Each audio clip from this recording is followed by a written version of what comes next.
E aí galera do ENF, tudo bem com vocês? Tô passando aqui rapidinho só pra avisar que esses 30 minutos aqui no YouTube são 100% gratuitos.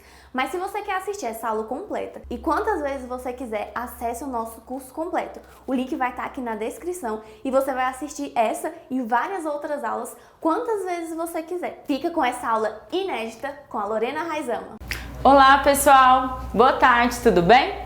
Sou a professora Lorena Raizama e eu retornei para responder algumas questões de centro cirúrgico do nosso livro de 1001 questões de EBSER. Olha só, hoje a gente vai resolver as questões de centro cirúrgico, vou tentar resolver o máximo possível, qualquer coisa a gente volta para tentar resolver o restante e eu quero que vocês me acompanhem, mas primeiro vocês vão tentar resolver sozinhos, tá bom? Depois conferem aqui comigo, vamos lá? Vou começar pela questão 130, então localiza aí no seu livrinho a questão 130. São questões bem simples, viu? Eu tava dando uma olhadinha aqui e a gente vai matar todas rapidinho. CESP 2018, questão 130 diz que, com relação à atuação da equipe de enfermagem em centro cirúrgico, julgue o item que segue. É função do técnico de enfermagem auxiliar no posicionamento correto do paciente. Será que isso é função do técnico? Não seria apenas do enfermeiro? Não, é função do técnico sim. O técnico também tem que estar atento ao posicionamento do paciente para evitar as lesões por pressão. O técnico auxilia no posicionamento juntamente com o enfermeiro, porque essa atribuição também é do enfermeiro, tá bom? Com referência à atuação da equipe de enfermagem em centro cirúrgico, repetiu a questão, só um minutinho. Com referência à atuação da equipe de enfermagem em centro cirúrgico, julgue o item que segue. O objetivo do manejo de enfermagem para o paciente em unidade de recuperação pós-anestésica restringe-se basicamente à avaliação da função renal. Quer dizer então que o técnico atuando na sala de recuperação anestésica, ele deve focar principalmente, aliás, basicamente na função renal. O que vocês acham disso? Muito fácil, né, galera? Porque está obviamente errado. Eu não vou liberar meu paciente quando eu ver que a diurese já tá ok, né? Isso não me basta. Eu tenho que avaliar todos os sinais vitais, eu tenho que seguir a recomendação também que está prevista lá dos sinais da escala de Aldrich-Crowlin. Vocês lembram? Aldrich-Crowlin faz 5 avaliações. Eu ainda tenho os sinais vitais, que também vamos considerar os 5, então tem muita coisa para ser avaliada aí e a função renal não é nada suficiente para uma avaliação de recuperação pós-anestésica, tá? Portanto, este item está errado, 132 está errada. Questão 133, olha só. Com referência à atuação da equipe de enfermagem em centro cirúrgico, julgue o item que segue.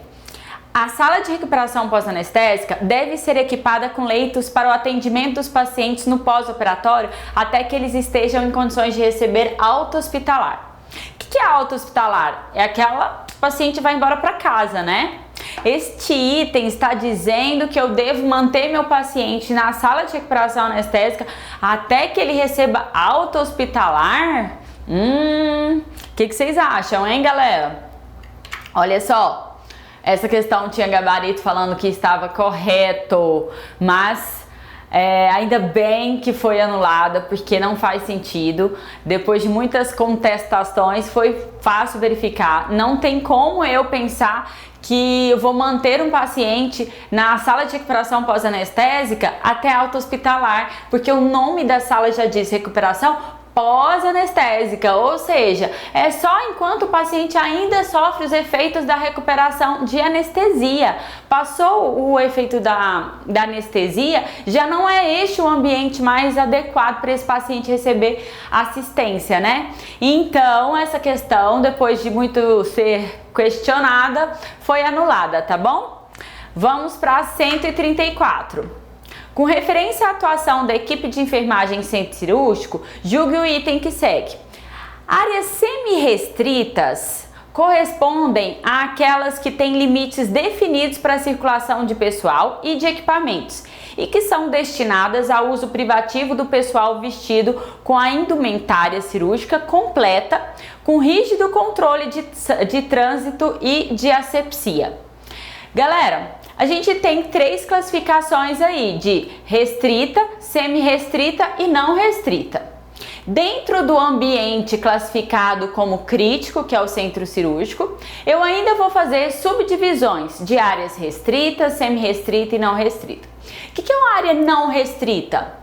Dentro do centro cirúrgico eu tenho as áreas que não são restritas, porque todas as pessoas podem entrar por ali, podem passar e tal. Vamos colocar assim como uma parte administrativa, a sala da supervisão, a copinha. Eu posso considerar que são ambientes irrestritos dentro da área crítica, que é o centro cirúrgico. O mais crítico possível, então, é aquela sala onde está acontecendo o procedimento cirúrgico.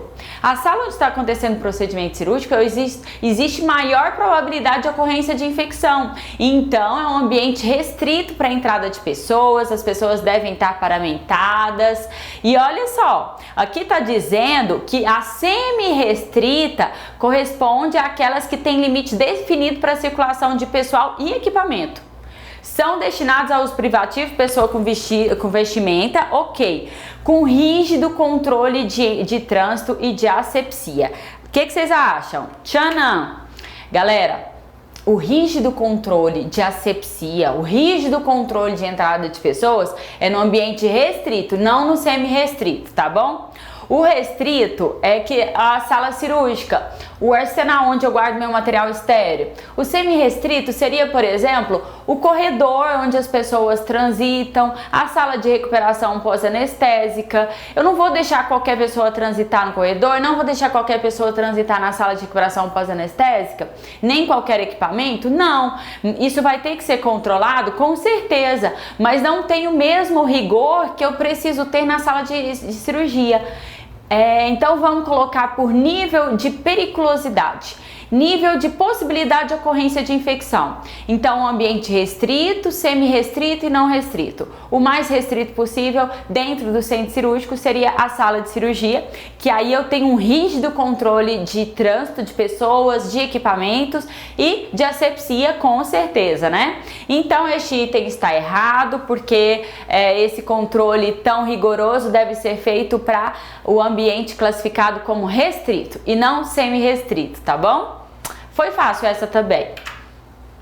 Aqui a gente tem outra que diz: na preparação do paciente antes da cirurgia, deve-se auxiliá-lo a colocar meias de compressão elástica quando indicado, pois eles são importantes na prevenção de trombose venosa profunda.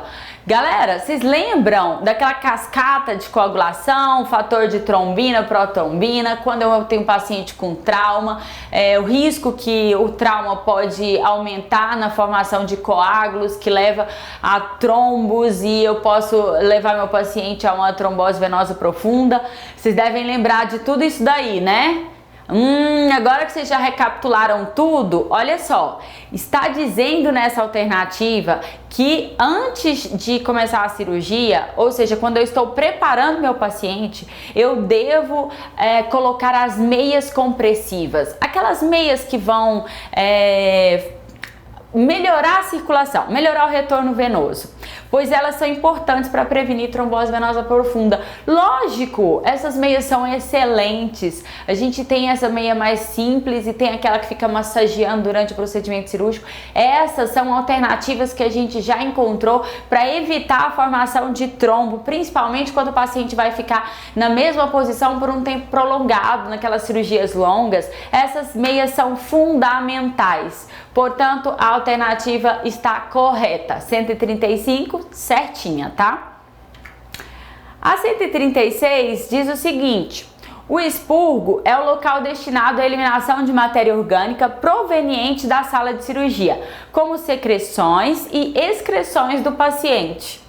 É lá mesmo que eu jogo todas as excreções do meu paciente? Quer dizer que aquele restinho de sangue que sobrou dali, aquele vômitozinho, é lá que eu coloco? É no expurgo? O expurgo não é sala limpa? Essa é a área suja, a área limpa? O que vocês acham? Galera, com certeza o expurgo é classificado como área limpa, como área suja. É lá que eu vou colocar todos os dejetos. O expurgo eu utilizo para deixar todo o material sujo, para ser depois, né, levado para a unidade onde vai ser feito o reprocessamento. Mas as excreções do paciente devem ser desprezadas ali no expurgo mesmo, tá? Depois encaminhada ao setor onde vai ser feito o reprocessamento. Então a questão está correta, é sim o expurgo, área suja, onde eu faço, onde eu desprezo todas as excreções e secreções dos meus pacientes, tá? 137. O indicador de antisepsia do campo operatório com solução adequada para a pele será considerado adequado quando o preparo do campo operatório for feita com antisséptico aquoso. O que vocês acham? Não é melhor usar um alcoólico? Eu uso aquoso mesmo? Quando usar um antisséptico aquoso e quando usar um antisséptico alcoólico? Galera, para fazer antissepsia da pele, ou seja, para reduzir a carga microbiana na pele do meu paciente na hora do procedimento cirúrgico, eu utilizo sim a alcoólica. Por que alcoólica? Porque a alcoólica tem um potencial, um efeito mais rigoroso naquele momento. Eu vou conseguir chegar no mais próximo do esperado, numa queda mais significativa da carga microbiana. Então, nesse momento, é sim recomendado utilizar o alcoólico, portanto, a resposta está errada. Essa alternativa está errada. Eu não posso utilizar o aquoso nesse caso. Mas vamos ressaltar que em locais de mucosa eu não devo utilizar o alcoólico, tá bom? Quando se tratar de cirurgia em mucosa, a antissepsia vai sim acontecer com o antisséptico aquoso. Como nessa alternativa não foi citado o local, a gente vai considerar que o principal, o mais recomendado é o alcoólico, tá bom? Então, o antisséptico alcoólico é o mais recomendado, é o que a gente tem melhor resposta. Então, essa alternativa eu considero errada porque ela fala do aquoso. Mas vamos lembrar, hein? Sempre que a gente estiver trabalhando com mucosa, eu posso provocar queimaduras utilizando o alcoólico. Então, a nossa opção vai ser o aquoso.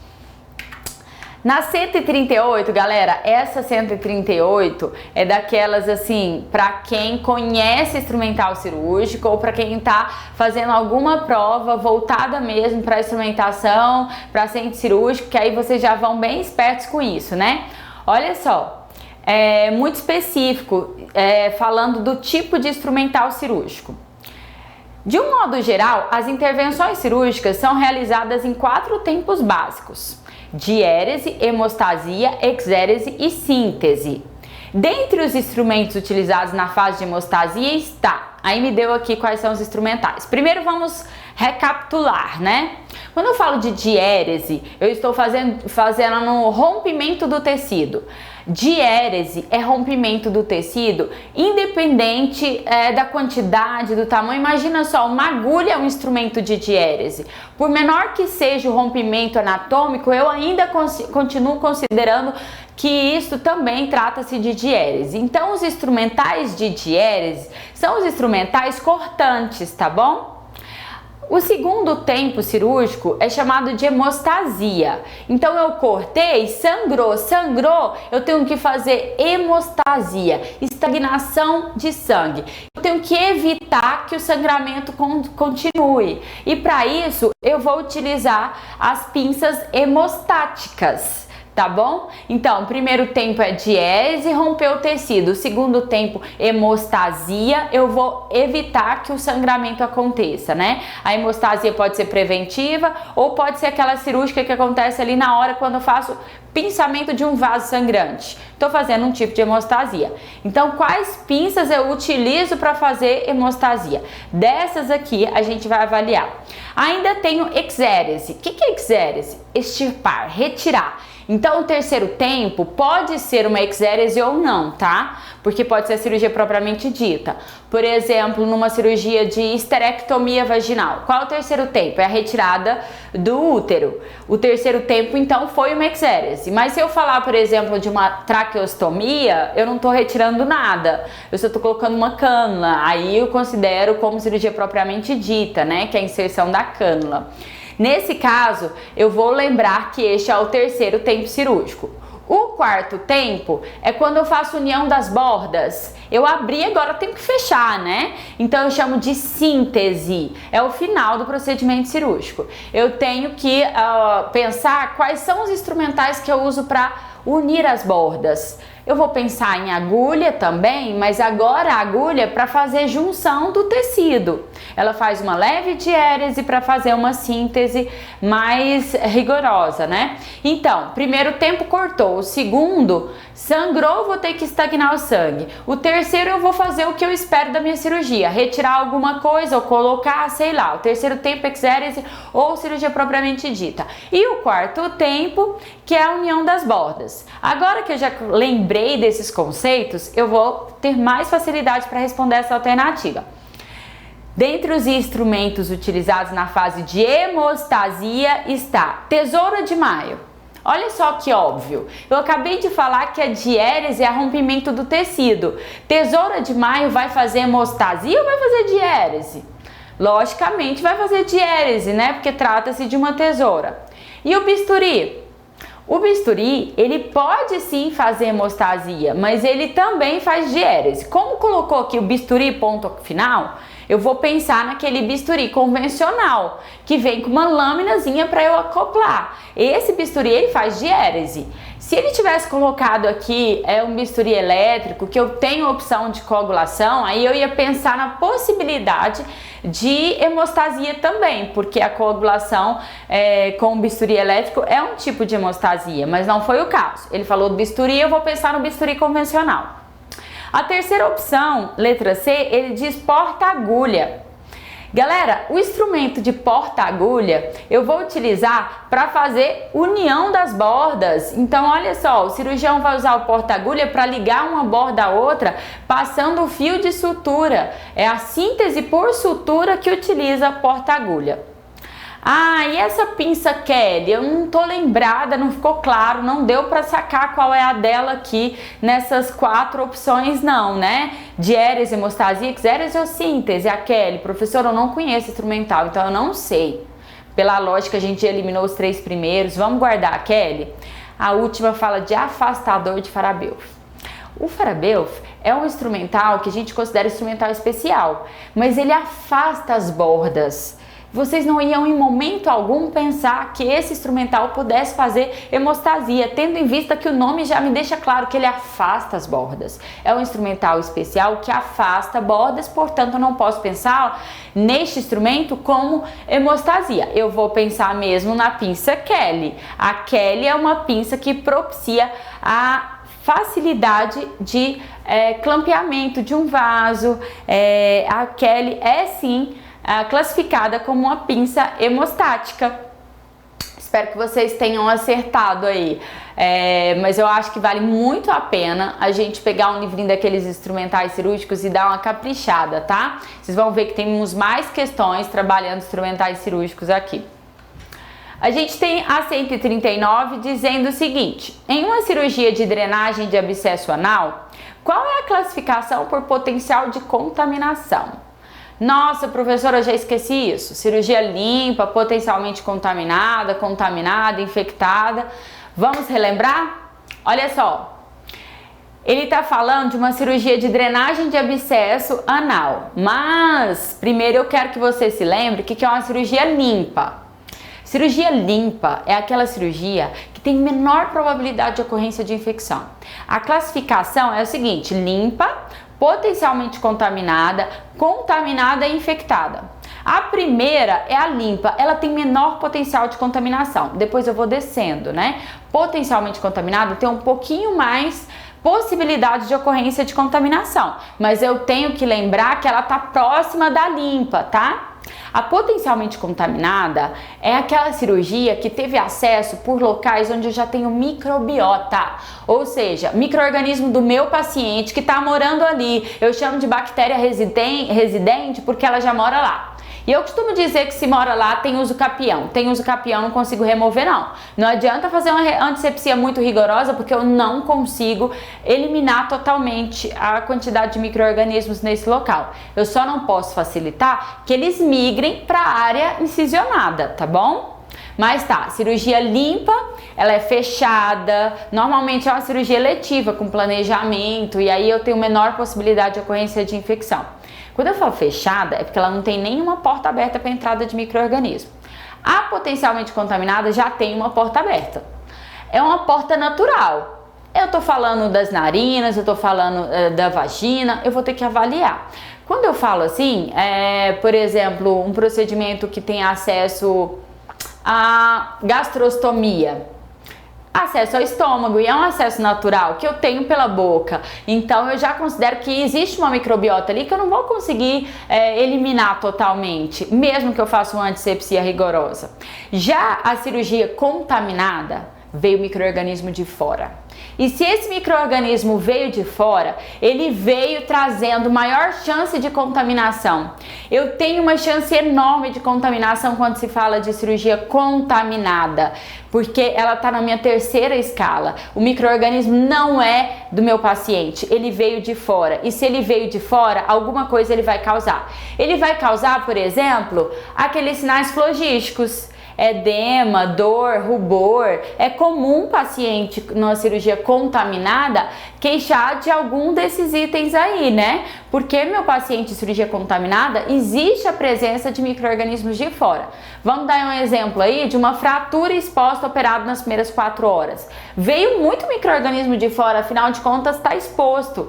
Daí eu já considero contaminada. Se eu deixar essa fratura aberta por muito tempo, a quantidade de micro-organismo vai proliferar, vai aumentar tanto que eu vou passar a classificá-la como infectada. Porque as cirurgias infectadas são também aquelas com trauma aberto há mais de 4 horas. E aí eu tenho que lembrar que essas existe uma probabilidade muito alta de ocorrência de infecção na ferida operatória. E até mais, né? Tardiamente. O que eu preciso considerar é que as cirurgias infectadas existem maior probabilidade de ocorrência de infecção. Quais são elas? Primeiro, eu já falei, trauma aberto há mais de 4 horas. Depois, vamos considerar aquelas cirurgias que têm presença de fezes, cirurgias com presença de pus, com presença de tecido desvitalizado, necrosado, já tem uma chance de ocorrência de infecção altíssima. E eu classifico essa cirurgia como infectada, tá bom? Então vamos só fechar. Limpa primariamente fechada, sem dreno, menor possibilidade de ocorrência de infecção. Potencialmente contaminadas são aquelas que têm microbiota, ou seja, tem uma porta aberta naturalmente para a entrada de micro-organismo e ele mora lá. São as cirurgias potencialmente contaminadas. As cirurgias contaminadas são aquelas que vieram micro-organismo de fora, então normalmente os sinais flogísticos estão acompanhando. Depois eu tenho as cirurgias infectadas. Quais são elas? Trauma aberto há mais de 4 horas, presença de necrose, tecido desvitalizado, fezes ou pus. Eu tô falando de pus quando eu falo de abscesso, porque o abscesso nada mais é do que uma formação purulenta, né? Aí olha só, na nossa questão diz o seguinte, em uma cirurgia de drenagem de abscesso anal, qual é a classificação por potencial de contaminação? Galera, ele falou que tem abscesso, precisa nem saber onde é, né? Eu tô fazendo drenagem de abscesso. Tem presença de pus, a cirurgia é classificada como? Tchananã, infectada. Os estudiosos sabem que o pessoal coloca aí colonizada só para confundir a cabecinha dos concurseiros, né? Mas não é o nosso caso, porque quem tá aqui no Infoconcursos não vai com a dúvida dessa para a prova. Galera, letra C é a resposta correta. Eu vou ali beber uma aguinha e já eu volto pra gente responder mais questões, tá bom? Beijo!